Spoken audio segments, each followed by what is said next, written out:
واقف ہیں. قل هو اللہ احد اللہ الصمد لم یلد ولم یولد ولم یکن لہ کفوا احد. اور اس صورت کی فضیلت سے بھی واقف ہے. کوئی نئی بات نہیں ہے ہمارے لیے، ہم سب جانتے ہیں. تو اس کی اتنی بڑی فضیلت کس بنا پر ہے؟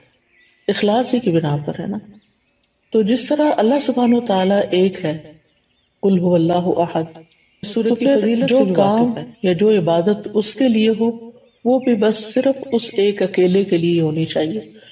اس کے ساتھ کسی اور کو ملانا نہیں چاہیے، کسی اور کو شریک نہیں کرنا چاہیے. تو اخلاص کا لفظی مطلب ہوتا ہے کسی چیز کو آمیزش سے چھانٹ کے الگ کر دینا، یعنی کسی دوسری چیز کی ملاوٹ سے بالکل الگ کر دینا اس کو. اور لغوی معنی اخلاص کے ہوتے ہیں پاک صاف ہونا اور خالص ہونا. یعنی ہمارا عمل جو ہے، جو ہم اللہ کے لیے کرتے ہیں، وہ ہر طرح کی آمیزش سے بالکل صاف ستھرا ہو، خالص ہو، پیور ہو. اور امام راغب اصفہانی جو ہیں، آپ لوگوں نے ان کا نام سنا ہوگا، مفردات القرآن کے نام سے قرآن مجید کی ڈکشنری ہے، اور بہت ہی بہترین ڈکشنری ہے. ہر قرآن کے طالب علم کو اس سے واقفیت ہونی چاہیے. تو امام راغب اصفہانی لکھتے ہیں کہ الاخلاص التبری عن کل ما دون اللہ تعالی. اخلاص یہ ہے کہ اللہ کے علاوہ ہر ایک سے دل کو پاک کر لیا جائے. یعنی جب ہم اللہ کے لیے کوئی کام کرتے ہیں تو بس وہ صرف اللہ کے لیے ہو، کسی اور کے لیے نہ ہو. اس کے بارے میں کئی ایک اقوال ہیں، لیکن جیسے عز بن عبد السلام کا قول ہے، وہ کہتے ہیں کہ اخلاص یہ ہے کہ انسان اطاعت کے کام کو اللہ اکیلے کے لیے خالص کرتے ہوئے انجام دے. کس طرح؟ وہ اس طرح کہ اس عمل کے ذریعے سے لوگوں سے اپنی تعظیم اور توقیر یعنی عزت کا ارادہ نہ کرے. یعنی کوئی اچھا کام کر کے پھر وہ لوگوں سے توقع نہ رکھے کہ اب چونکہ اس نے اچھا کام کر لیا ہے اس لیے سب اس کو عزت دیں. مثال کے طور پر اگر ایک ٹیچر ہے، میں اپنے آپ کو ہی لیتی ہوں کہ مجھے تعلیم دینے کے بعد، پڑھانے کے بعد، سکھانے کے بعد جن کو میں سکھا رہی ہوں ان سے یہ توقع نہیں رکھنی چاہیے کہ اب چونکہ میرا ان پہ احسان ہے لہٰذا یہ اس کا بدلہ کم از کم اس صورت میں تو ضرور دینا کہ یہ مجھے رسپیکٹ دیں.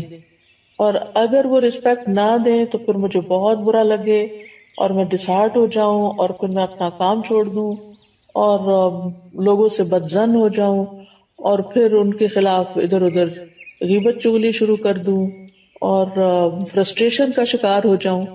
تو یہ سارا نتیجہ کس بات کا ہے کہ میرے اصل کام میں اخلاص ہی نہیں تھا.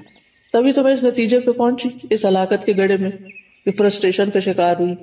اور اس فرسٹریشن میں پڑھ کے پھر میں نے جس مقصد اور جس نیت اور جس جذبے اور جس بڑے بڑے ارادے کے ساتھ میں نکلی تھی وہ تو وہیں رہ گیا نا، وہ تو چلا گیا کہیں اور، ختم ہو گیا سب کچھ. پھر وہ کہتے ہیں کہ اور نہ کوئی دینی نفع حاصل کرنے کا مقصد ہو اور نہ کوئی دنیاوی نقصان دور کرنے کا ارادہ ہو. یعنی کچھ بھی اور نہ، ہر چیز ہٹا دی جائے سوائے اس کے کہ اللہ کی رضا سامنے ہو. اسی طرح یہ بھی کہا جاتا ہے کہ اخلاص کا صحیح مفہوم یہ ہے کہ انسان زندگی میں جو بھی عمل کرے اور جس سطح کی اور جس شکل کی بھی عبادت کرے. یعنی عبادت کی مختلف شکلیں ہیں نا، ایک تو نماز روزہ ہے ہی ہماری فارمل عبادت، اور ایک اس کے علاوہ جو ہے وہ جیسے امام ابن تیمیہ نے عبادت کی تعریف کی ہے نا کہ ہر قول اور ہر عمل جو ہے ظاہر ہو یا باطن ہو وہ اللہ کی تعظیم اور محبت کے ساتھ کیا جائے. یعنی جتنے بھی ہمارے ظاہری اعمال ہیں یا باطنی اعمال اگر وہ اللہ کے لیے کیے جا رہے ہیں تو ساری عبادت بن جاتے ہیں، اللہ کے بتائے ہوئے طریقے کے مطابق ہیں، اس کی رضا کے مطابق ہیں. تو بہرحال جتنی بھی عبادت کی شکلیں ہیں تو انسان کا دل اس عبادت اور عمل میں صرف اور صرف اس بات پہ مطمئن ہو کہ میں یہ عبادت صرف اللہ تعالیٰ کی رضا کے لیے کر رہا ہوں. اور اسی طرح انسان اپنے دل کو ہر طرح کے نفسانی، ظاہری، باطنی خواہشات سے پاک کرے اور اپنی ساری حرکات، سکنات اور ہمارے خیالات اور یہ جتنی بھی چیزیں ہیں ان سب میں صرف اللہ سبحانہ تعالیٰ کی رضا مقصود ہو. یعنی ہم ایک ہاتھ بھی اٹھائیں، ہمارا مسکرانا بھی، ہمارا دیکھنا بھی، ہمارا چلنا پھرنا، یعنی جو ہی ہمارے ذہن میں یہ خیال آئے کہ فلاں مجھے دیکھ کے کہے گا واہ کیا اسمارٹ ہے یا کتنی ایکٹیو ہے یا کتنا، تو فوراً اس طرف سے توجہ ہٹا لی جائے. ایسا شخص لوگوں سے کتنا بے نیاز ہو جاتا ہے نا، لوگوں کی تعریف سے بے نیاز ہو جاتا ہے، لوگوں کی طرف سے پہنچنے والے فائدے کی توقع سے بے نیاز ہو جاتا ہے کہ یہ اس طرح میری قدر کرے گا اور اس طرح مجھے اپریشیٹ کرے گا. یہ ایسا انسان سارے چنگلوں سے ایک طرح سے آزاد ہو جاتا ہے، کیونکہ اس کی نظر صرف اللہ کی رضا پہ لگی ہوئی ہوتی ہے. اللہ سبحانہ وتعالیٰ نے قرآن مجید میں ہمیں حکم بھی دیا ہے سورۃ البینہ میں، وَمَا أُمِرُوا إِلَّا لِيَعْبُدُوا اللَّهَ مُخْلِصِينَ لَهُ الدِّينَ حُنَفَاءَ وَيُقِيمُوا الصَّلَاةَ وَيُؤْتُوا الزَّكَاةَ وَذَلِكَ دِينُ الْقَيِّمَةِ. اور انہیں اس کے سوا حکم نہیں دیا گیا کہ وہ اللہ کی عبادت کریں اس حال میں کہ اس کے لیے دین کو خالص کرنے والے، ایک طرف ہونے والے ہوں، اور نماز قائم کریں اور زکوٰۃ دیں، اور یہی درست دین ہے. وَذَلِكَ دِينُ الْقَيِّمَةِ. اسی طرح اللہ سبحانہ وتعالیٰ صرف اس عمل کو قبول کرتے ہیں جو صرف اس کے لیے ہوتا ہے. نبی صلی اللہ علیہ وسلم فرماتے ہیں کہ اللہ تعالیٰ فرماتا ہے میں بہترین شریک ہوں، پس جس نے کسی کو میرے ساتھ شریک کیا تو وہ عمل اسی شریک کے لیے ہے. یعنی کسی اور کو اگر آپ اس میں شامل کر لیں گے تو وہ عمل اس کا ہو جائے گا، اللہ تعالیٰ کے لیے نہیں ہوگا.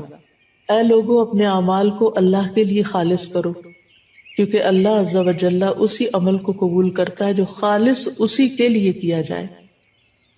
اب سوال یہ پیدا ہوتا ہے کہ پھر اخلاص کے نتائج کیا ہوں گے، فوائد کیا ہوں گے، ثمرات کیا ہوں گے؟ پہلی بات تو یہ ہے کہ انسان کے اعمال قبول ہوں گے. ہم جو تھک رہے ہیں، محنت کر رہے ہیں، دن رات بھاگ دوڑ میں لگے ہوئے ہیں، ہماری زندگی کا ایک ایک لمحہ جو استعمال ہو رہا ہے، یہ سارا میزان میں ہماری حسنات میں شامل ہو جائے گا. یعنی یہ سب سے بڑا فائدہ ہے، یعنی قبولیت ہو جائے گی. کیونکہ حدیث میں آتا ہے کہ اللہ تعالیٰ صرف اس عمل کو قبول فرماتا ہے جو خالص اس کے لیے کیا جائے اور صرف اس کی رضامندی مقصود ہو. یہ سنن النسائی کی روایت ہے ابو امامہ الباہلی رضی اللہ عنہ سے. دوسرا بڑا فائدہ یہ ہوتا ہے اخلاص کا کہ انسان کو اللہ تعالیٰ کی مدد حاصل ہوتی ہے، اللہ سبحانہ تعالیٰ کی مدد حاصل ہوتی ہے، اور انسان کو ایک مضبوطی حاصل ہوتی ہے، اپنے کام میں جماؤ حاصل ہوتا ہے، ثابت قدمی آتی ہے. یعنی انسان پھر اس کام کو چھوڑتا نہیں. جیسے شروع میں نے کہا نا کہ انسان فرسٹریشن کا شکار نہیں ہوتا کہ میرا نہیں خیال مجھے یہ کام کرنا چاہیے کیونکہ کوئی مجھے نتائج نظر نہیں آ رہے، اس کے کوئی فائدہ نظر نہیں آ رہا. یہ جملے کتنے عام ہیں ہمارے روزمرہ کی گفتگو میں، حتیٰ کہ لوگ یہاں تک کہہ دیتے ہیں ابھی تک میں نے اتنا قرآن پڑھا، دین پڑھا، میرے عمل میں کوئی تبدیلی نہیں آئی تو میرا نہیں خیال کہ مجھے یہ کنٹینیو کرنا چاہیے. بعض اسٹوڈینٹس کہتے ہیں ہمیں یہ کورس کنٹینیو نہیں کرنا چاہیے کیونکہ ہم کچھ زیادہ تو فائدہ حاصل نہیں کر رہے. بھائی ایک ایفرٹ تو لگا رہے ہیں، ایک نیک کام میں ایفرٹ لگا رہے ہیں، اس کا فائدہ آپ کو دنیا میں ہی چاہیے اور لوگوں کو دکھانے کے لیے چاہیے کہ آپ بہت اچھے ہو چکے ہیں. اللہ کے ہاں اگر وہ قبول ہو رہا ہے اور جمع ہو رہا ہے تو وہی سب سے بڑا فائدہ ہے کہ آپ کا وقت فضول کاموں کی بجائے ایک اچھے کام میں استعمال ہو رہا ہے. تو اس طرح یہ ہے کہ انسان کے اندر ایک مضبوطی آتی ہے اور وہ نیک کاموں کو چھوڑتا نہیں ہے.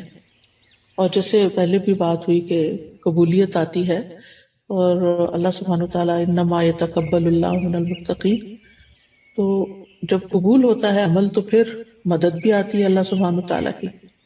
اچھا، تیسرا فائدہ کیا ہے؟ تیسرا فائدہ یہ ہے کہ انسان کا دل جو ہوتا ہے وہ بہت سی بیماریوں سے پاک ہو جاتا ہے، دل کے امراض کا علاج ہو جاتا ہے. یہ بالکل ایسے ہی ہے نا جیسے اگر کسی میلے برتن میں آپ صاف پانی ڈالنا شروع کر دیں تو وہ ڈالتے ڈالتے جو اس کا میل کچیل ساری دھل دلا کے بالکل صاف پانی اس میں جا کے ٹھہر جائے گا. تو اسی طرح جب ہمارے اندر اخلاص آتا ہے، بار بار ہم اللہ سبحانہ تعالیٰ کے لیے اپنی نیت کو خالص کرتے ہیں تو وہ نیک کام جاری رکھتے ہیں، اور جتنا وہ جاری ہوتا ہے تو وہ جاری پانی کی طرح ہوتا ہے جو ہمارے دل کے اندر پھر جتنی بھی میل کچیل ہے اس کو باہر نکال دیتا ہے. تو دل کی بیماریاں، سب سے بڑی بیماری تو نفاق ہی ہے، اور نفاق اپوزٹ ہے اخلاص کا.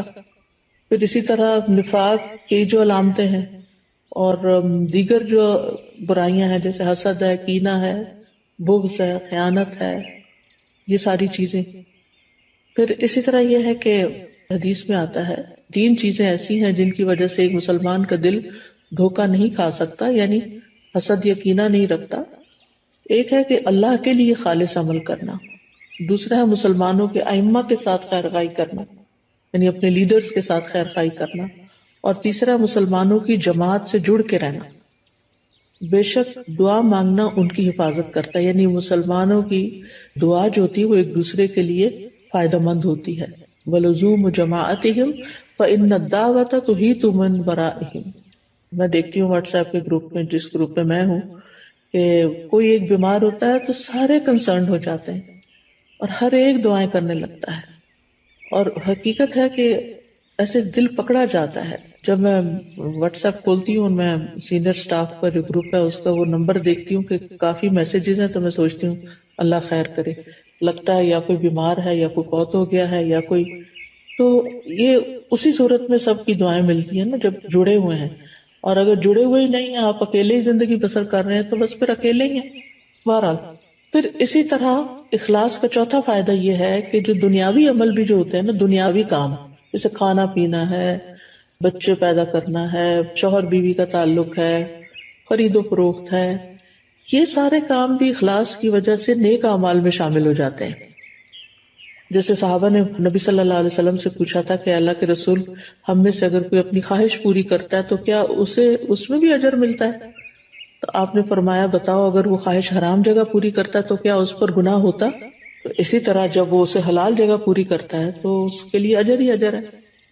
تو اس میں آپ دیکھیں کہ مثلاً آپ والدین کی خدمت کر رہے ہیں، اپنے روزمرہ کے کاموں میں آپ دیکھیں کہ کچھ کام تو آپ خالص دینی کام کر رہے ہوتے ہیں، لیکن بہت سے کام دن بھر میں دنیاوی کام بھی ہمارے روٹین میں شامل ہو جاتے ہیں، جیسے کھانا پکانا ہے، کھانا سرو کرنا ہے، برتن سمیٹنا ہے، بچوں کے پیچھے پڑ کے ان کو کھلانا ہے، بزرگ ہیں تو ان کے چڑچڑے پن کے باوجود ان کے ساتھ خیر خواہی کا معاملہ کرتے ہوئے ان کی ضروریات کا خیال رکھنا ہے، یہ سارے کام بندے کو تھکا دینے والے ہوتے ہیں، اور اینڈ آف دا ڈے پھر یا آوازیں بلند ہونے لگتی ہیں انسان کی، یا پھر